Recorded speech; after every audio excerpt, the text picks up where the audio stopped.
Alright guys, so I'm here in Germantown, Maryland. A guy had a Toyota forklift advertised for 500 bucks. He said it ran a few months ago, had a radiator leak.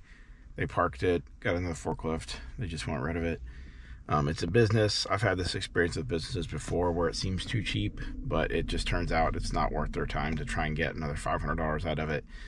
They have a business they make money out of, and it doesn't involve selling forklifts, so he just wants it gone. I happen to have the tilt deck trailer with the big winch on it, so he said come get it. It's for $500. It's still got the forks and the propane tank. The forks on these go for $200 to $300 a set, and the propane tanks bring $100 secondhand.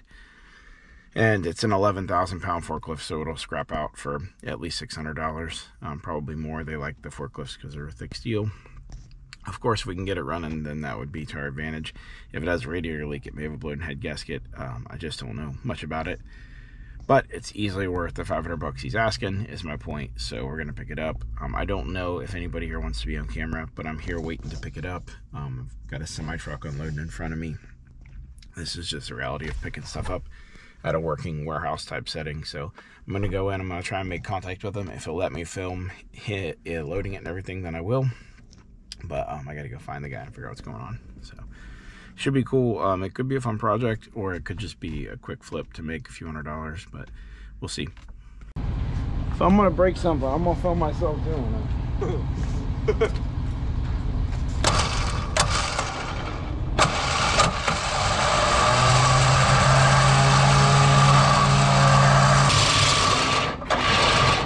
Drag your truck.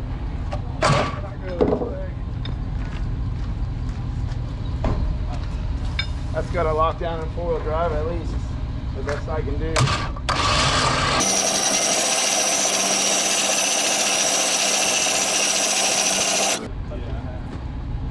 Yeah, this Dynama doesn't hold any energy. Oh, it doesn't? So if it snaps, it just drops. Is that rope? No, it's synthetic winch. It's special. Okay. It's stronger than the same diameter steel. You want me to take the e-brake off on that thing? Which wheels does it break? I think the rear. Sure. I've never moved one nearly this big. Like the heaviest one I've ever moved weighs half this much. So we'll see. But.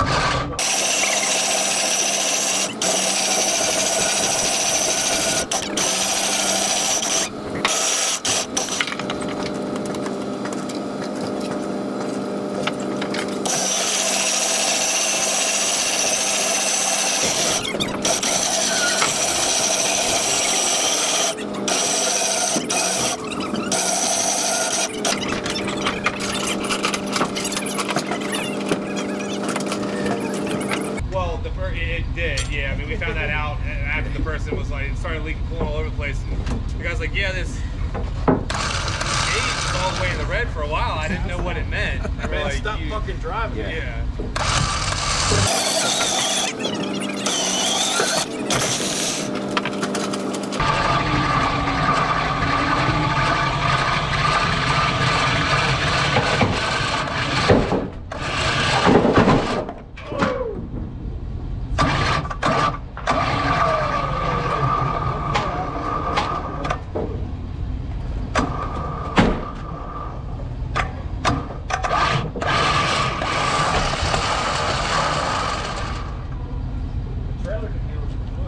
Yeah, I mean, if it gets the weight up on a couple cross members, it should be fine.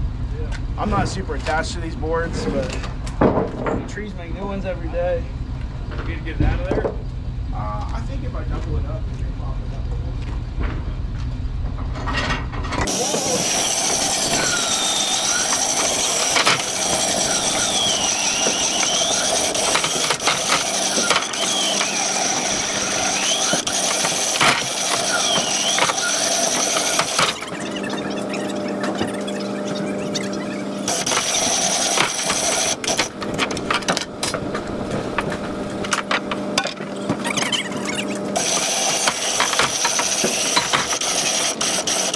I looked at it. So. Radiator, like I said, it does leak. I mean, like we put coolant in it and we run it, but it would overheat and it would just lose coolant and drain coolant and then overheat. Okay. I'll figure it out. It has like a brand new air filter in it. It could probably use an oil change. Okay. I got to try and get it running first, I guess. Yeah, so. that's Like I'm pretty confident that with a battery in it, the aftermath. I'm pretty sure with a battery in it, you can start get it running. Maybe more, I don't know. Like I said, it's. Well, I think right now I'm gonna pull forward so we can get some of this wood out of here, and then I'm gonna strap it down. All right, these guys were super cool. They helped me load it. They gave me air in my trailer tires. They were down to 60. I wanted 100 in them, so we got this thing chained down. Loaded just a little bit heavy. Got my airbags aired up, so it looks real sketchy. It's sitting on that one cross member in the front. In the back, it's sitting right by that hinge. And then, you know, if that would bend or anything, it's just going to set that counterweight right down across those cross members. I think it'll be okay. But, you know, famous last words. We did slap it. We said it wasn't going anywhere. We knocked on wood, so it's not going anywhere. And we're going to get out of here. All right, guys, it is the next day. I made it home right around dark yesterday. Really had no issues hauling this thing home. I stopped and checked my chains. They remain tight. That's the nice part about chains. Once you get them tight, they stay that way. I left my winch on here, and forklift pretty much exactly where we left it, in exactly the same condition as we left it, so that's good. It is kind of funny the way this just ripped that board straight out the whole way back, but that's an 11,000 pound forklift, so with no load on the front, the weight centered on the back, and you got to think 5,000–6,000 pounds focused right between these spaces. These are like 16-inch centers if I remember right. Just too much load for these old boards, and they cracked. So anyway, we have to get it off. The biggest issue I'm gonna have is that I had to double it to pull it over those cross members. I only have one pulley, so what I'll normally do when I unload stuff is run pulleys back to here to pull it off. But if I need to double it and I need to use a pulley as a redirect, then I'm gonna need a second pulley. So I don't have one. I'd have to get one. I had thought about trying to get it running on the trailer, but I don't see a huge advantage to that because it's not going to drive itself off the trailer either way, although that might help, especially in regards to getting the forks up off the ground, because they're going to end up dragging on the driveway and the trailer and stuff. So we'll see. The guy said he thinks with a battery it will at least start up. He said the radiator's probably empty because it was leaking down pretty bad, but if it was overheated, it may not be the radiator leaking. It may be somewhere else now, or maybe more than one place. But the important thing is we got it home. The only thing I'm out at this point is a couple boards. As you've probably noticed, these boards have been through a lot, so they can stand to be changed. It'd be really nice to put some sawmill oak down. I'm not sure that even oak would have withstood this forklift. If I could find steel inexpensively, I would probably just steel plate the trailer, and then I could cut this, bend that back down a little, not have quite such a big hump coming up onto the trailer. But that'd be a lot of work, and the trailer works fine the way it is. This is really the first thing I've moved that's significantly damaged it, so may just fix it back the way it was. But she's home, and we're gonna see if we can get her running here at some point. All right, guys, back looking at this forklift. I needed a battery. For some reason, this cop car that I got had a battery under the hood and 5 batteries in the trunk. It's like the meth head special. But anyway, one of them was really close in size to this, and it was like a 6-year-old battery. I didn't even try and charge it. I don't put much stock in batteries pulled out of trunks, and I'm always working on stuff around here. So I just grabbed a new battery. If this thing ends up being a piece of crap, then I'll have a new battery for something else. But this is a Value Craft from AutoZone. I used the one out of the trunk of the Crown Vic as a core. It fits in this little battery box in this Toyota pretty much perfectly. If you look at like where all the terminals are and stuff. So like I said, it just happened to be one that I had that matched up. I took it in, they had one in stock, so I got it. Haven't tried starting it yet. The guy said it probably has like no coolant. So we have a couple jugs of full strength coolant. I have some of this. I think this is pre-diluted. Probably have some more in the shop somewhere. So we'll put a little bit of coolant in there. I thought about just filling up with water, but it is February. So just because it's nice out today, you fill it up with water, forget about it, and the block freezes. So we'll probably stick with coolant. Especially since there's supposed to be a good chance this works. Could be a very valuable asset if we can get it running. So like I think I mentioned earlier, I've been relying pretty heavily on this Harbor Freight snatch block. This is rated at 20,000 pounds. And as you saw, loading this forklift on, we were actually stalling this winch out. So this is, it says 12,000, it's actually a 14,000 pound winch that's sold through Dodge as a 12,000 pound winch. Warren sells the same winch as 14 or 15,000, I can't remember. But basically, if we're stalling out that and we're doubling it up, there's a potential there to be generating over 20 tons of force. The rope itself is rated for around 20,000 pounds braking strength, this synthetic winch rope, but it is doubled, so you have two of them. So anyway, the long and short of it is the weak spot starts to be the doubler. So I swung by, I looked at what Harbor Freight had, I wasn't impressed. This is a Traveler X. This is their like forged alloy shackle. It's rated at 24,000 pounds. So that gives me a couple extra tons of pulling force. And this one's actually really nice. It's disassembled, it has these clips so you can disassemble it. It has a grease fitting on there to re-grease your bushing. But we're probably gonna need that because I had to double it to get it on the trailer. I'll probably have to double the winch to get it off the trailer, but we're also going to have to do a redirect to the back of the trailer because the winch is on the front. So that'll require two doublers, two snatch blocks, two pulleys, whatever you want to call them. So anyway, we got new doubler, new coolant, new battery, a little bit of investment in this thing. I checked the oil. He said he thought it had a new air filter and he wasn't sure about the oil. The oil is still honey colored and it's right in the middle of the dipstick, so oil should be good. So the only thing really left to do is to hook up the battery, put a little coolant in it and see if it starts. Okay, I just topped off our coolant. It actually only took not even half a gallon, and it was sealed. When the cap popped off, it made the little pop sound, so I don't think it was that low. All right, so we got our new batteries here. It's all fastened down. There's no hold down. I just tightened my connections. Just wanted to show you that. So this is the way, like I said, check the oil. So this is the way underneath this looks. This is your carburetor thing here. Air filter, of course. Again, this runs on propane, so it's got like a propane metering device. And then it's really just like a super old-fashioned engine. It's still got a distributor. Does not have a cross-flow head, so intake and exhaust are on the same side. It's like you have an exhaust runner, intake runner, exhaust runner, so on and so forth. Just a compact iron block.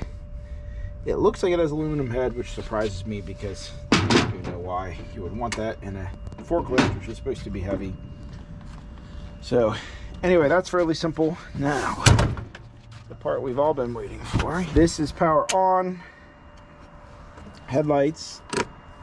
We don't have headlights. Oh, but it does turn our lights on the dash. Ooh. All right, so this is our ignition switch. The hour meter's running. I have no idea what this means. The battery light is on. Cover the brake.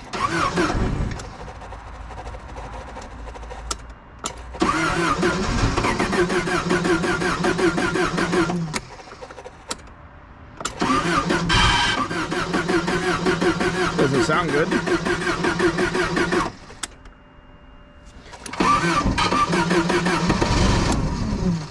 Oh, it wanted to go. Oh, come on. Let's do it. Let's do it for real here. I wonder if we could give it a little gas, if that would help or hurt it. I've never messed with propane much.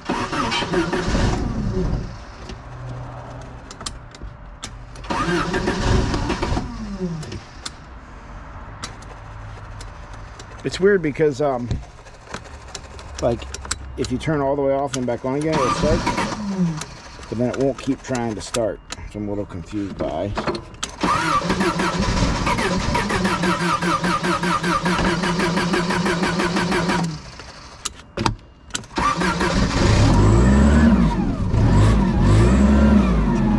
Hey, it's alive for 500 bucks. Let's see what happens. Forks work. There they are. We got our chains on them, so I don't want to do that. Tilt. Our tilt works.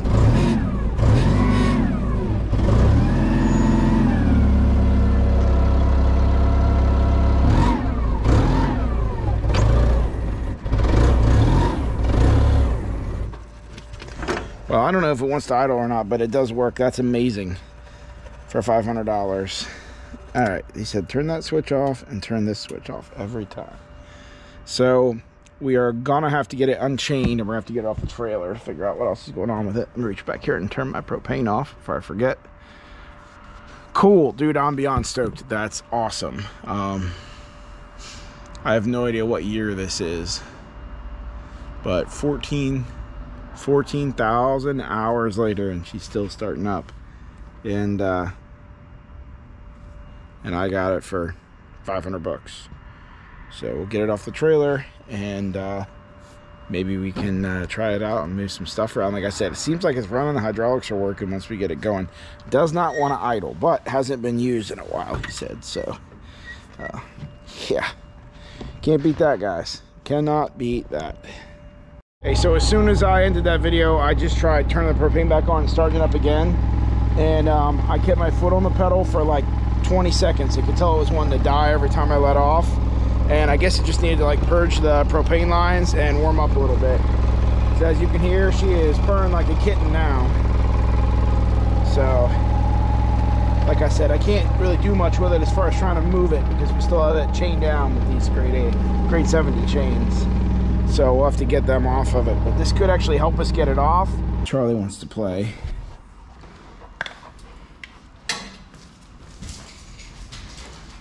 It's a shame I can't just harness him to the forklift. I feel like he could probably pull it off.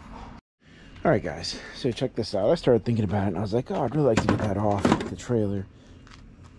Just be like a psychological victory at this point. So we got an extra pulley, right? So we took our slack out of the winch.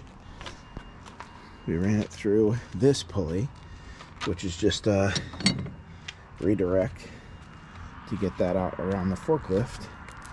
We're going to run it down to this new pulley down here, and then we're going to run it back.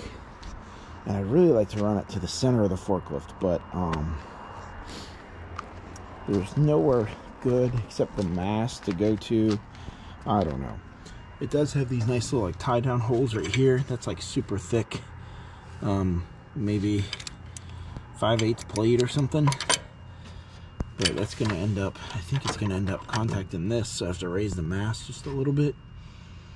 But I think, I won't know for sure like exactly how this is going to play out.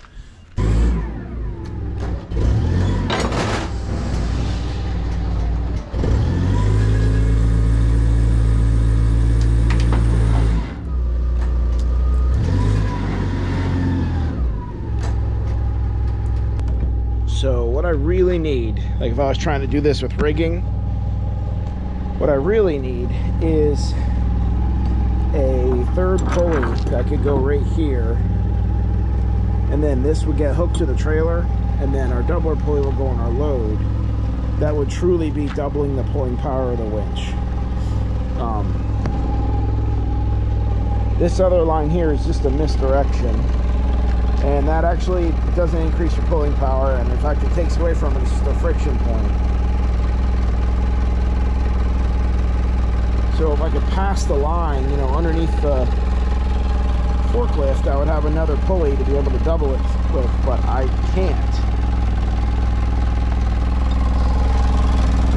because this weight is literally resting on the deck right now. So what we're gonna have to do is just basically, when we get going, we'll have to slide the forklift on the deck until these cross members contact the tires. So like I said, we know from pulling the winch on that this winch will, from pulling the forklift on, the winch will do it with the doubler, but it just won't do it like this. All right, I kind of have the line rubbing against the forklift, the back forklift tire, but I put that wear sleeve there. I need to raise the mast up a little to clear this doubler pulley because it moves where my line is at. But this might work. Just gotta see what it does.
I decided to err on the side of caution, just use my tractor to drag the car back a little bit. It's not operating, of course. Let's see what happens.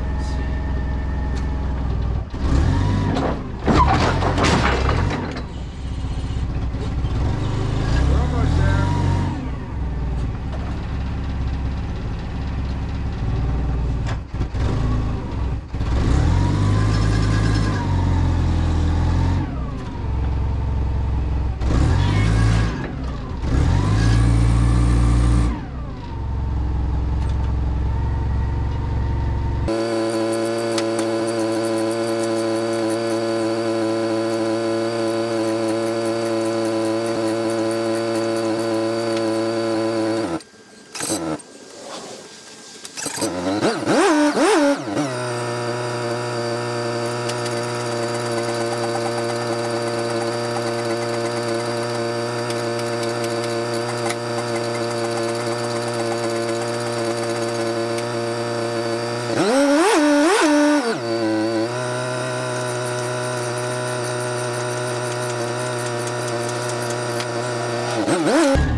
We did it!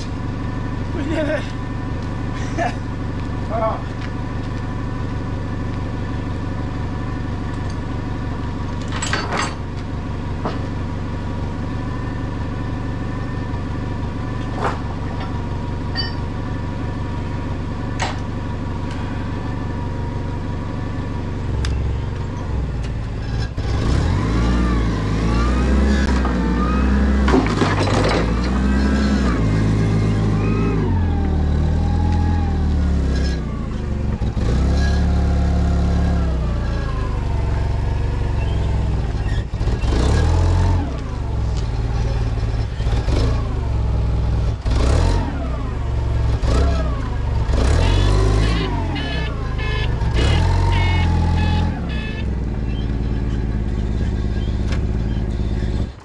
Oops.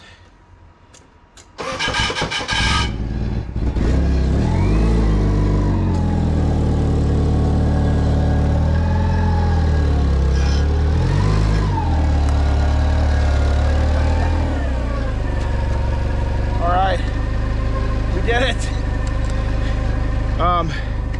I ended up having to take, I think you saw what I did, I took clevises and chains. I tried to scoop underneath of it to pick it up. They ended up just kind of slapping underneath of it and going slack. So I put it through the pinhole in the back of the forklift so that it couldn't slide down, and cranking and cranking and cranking. I'm out of breath. Gave it just enough that it was able to hop up. Look at this where it ran over. I don't know how this wheel chuck got there.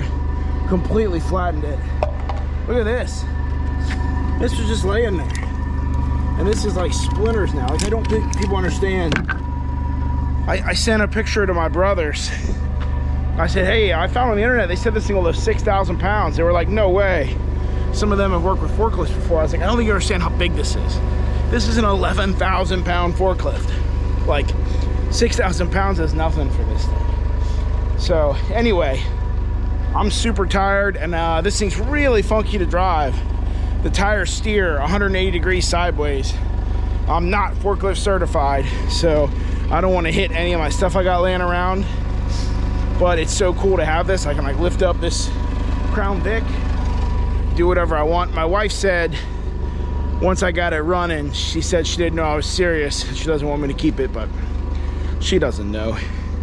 She doesn't know that all guys want to have a forklift, right? Like, I can forklift certify myself. I can forklift certify people who come to my house. I should print certificates. Anyway, wow, it's really late. I'm going to bed. I feel terrific. This is how I wanted to end my day. So this is how I'll end this video. I'll see you guys on the next one.